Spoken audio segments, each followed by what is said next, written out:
একগৰাকী ছাত্ৰীৰ বিধায়ক মানৱ ডেকালৈ পোনপটীয়া প্ৰশ্ন।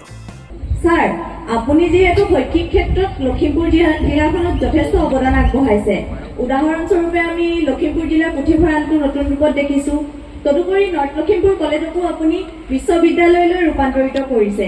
সেয়েহে আমি আপোনাৰ পৰা জানিব বিচাৰো যে ব্ৰহ্মপুত্ৰৰ উত্তৰ পাৰে অৱস্থিত নাৰী শিক্ষাৰ অগ্ৰণী শিক্ষা অনুষ্ঠান আমাৰ বালিকা মহাবিদ্যালয়খনক লৈও আপুনি তেনে কিবা ভৱিষ্যত পৰিকল্পনা কৰিছে নেকি?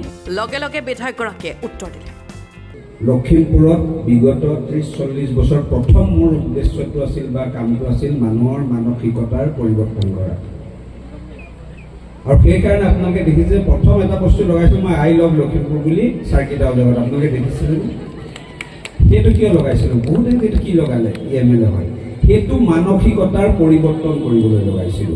৩০-৪০ বছৰ গেঠেলা মাৰি আছিলে আমাৰ ব্যৱস্থাটো, আৰু আমাৰ মানুহে পৰিকল্পনা কৰা সপোন দেখা বন্ধ কৰি দিছিলে যে আমি এনেকৈ জীয়াই থাকিব লাগিব বান বিধ্বস্ত অঞ্চলত, বা আমাৰ সীমিত এই সুবিধাই আমি জীয়াই থাকিব।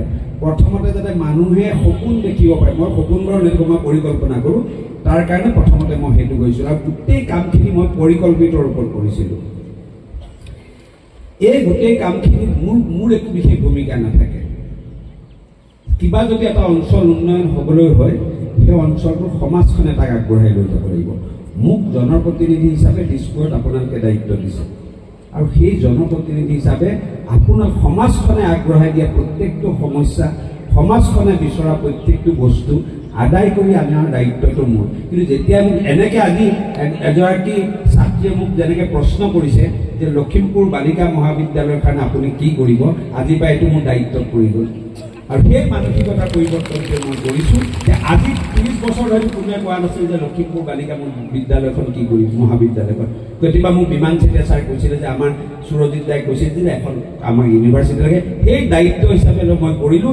আজি তোমাৰ প্ৰশ্নটো মই দায়িত্ব হিচাপে লৈছোঁ, যিখিনি কৰিব লাগে ইয়াৰ একেদৰে কেন্দ্ৰীয় মন্ত্ৰী পবিত্ৰ মাৰ্ঘেৰিটাকো এগৰাকী ছাত্ৰীয়ে সুধিলে যে আমি যদি উচ্চ শিক্ষাৰ বাবে বিদেশলৈ যাব বিচাৰো, তেনে ক্ষেত্ৰত বৈদেশিক পৰিক্ৰমা মন্ত্ৰালয়ে আমাৰ ছাত্ৰীসকলক কেনেদৰে সহায় আগবঢ়াব?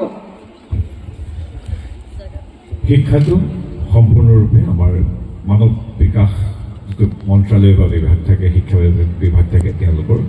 বিদেশ মন্ত্ৰালয়ে আমি বেলেগ ৰাষ্ট্ৰত যাতে আমাৰ ছাত্ৰ ছাত্ৰীসকলক তেওঁলোকে লয়, যাতে তেওঁলোকে যি য'ত ইচ্ছা কৰে তাত পঢ়িব পাৰে, ভিজাখন যাতে তেওঁলোকে খুব ধুনীয়াকৈ দিয়ে, পঢ়ি থকা সময়ত যাতে কোনো অসুবিধা নহয়, এইবিলাক ক্ষেত্ৰত আমি চকু ৰাখোঁ। তাৰ ওপৰত যিকোনো বিপদে আপদে আমি দেখিছিলোঁ যেতিয়া আমাৰ ইউক্ৰেইনত যুদ্ধ হৈছিল, কেৱল ভাৰতৰে নহয় বিদেশৰো হাজাৰ হাজাৰ ছাত্ৰ ছাত্ৰীক আমি সকলোমে লৈ আহিছিলোঁ। গতিকে বিদ্যা দিয়াটো যিদৰে আমাৰ বিদ্যা বিভাগৰ শিক্ষা বিভাগৰ কাম, বিদেশত অধ্যয়নৰত বা অধ্যয়নৰতা ছাত্ৰ ছাত্ৰীসকলৰ তেওঁলোকৰ সুৰক্ষা, তেওঁলোকৰ সুবিধা ইত্যাদি আমি সকলো সময়তে চকু ৰাখোঁ।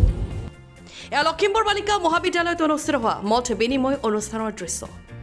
এই মত বিনিময় অনুষ্ঠানত উপস্থিত থাকে কেন্দ্ৰীয় মন্ত্ৰী পবিত্ৰ মাৰ্ঘেৰিটা, বিধায়ক মানৱ ডেকা আৰু প্ৰাগ নিউজৰ কাৰ্যবাহী সম্পাদক দেৱজিৎ ভূঞা। মহাবিদ্যালয়খনৰ অধ্যক্ষ ডক্টৰ সুৰজিৎ ভূঞাৰ মতে এনে অনুষ্ঠানসমূহৰ পৰা বহুগুণে উপকৃত হয় ছাত্ৰীসকল।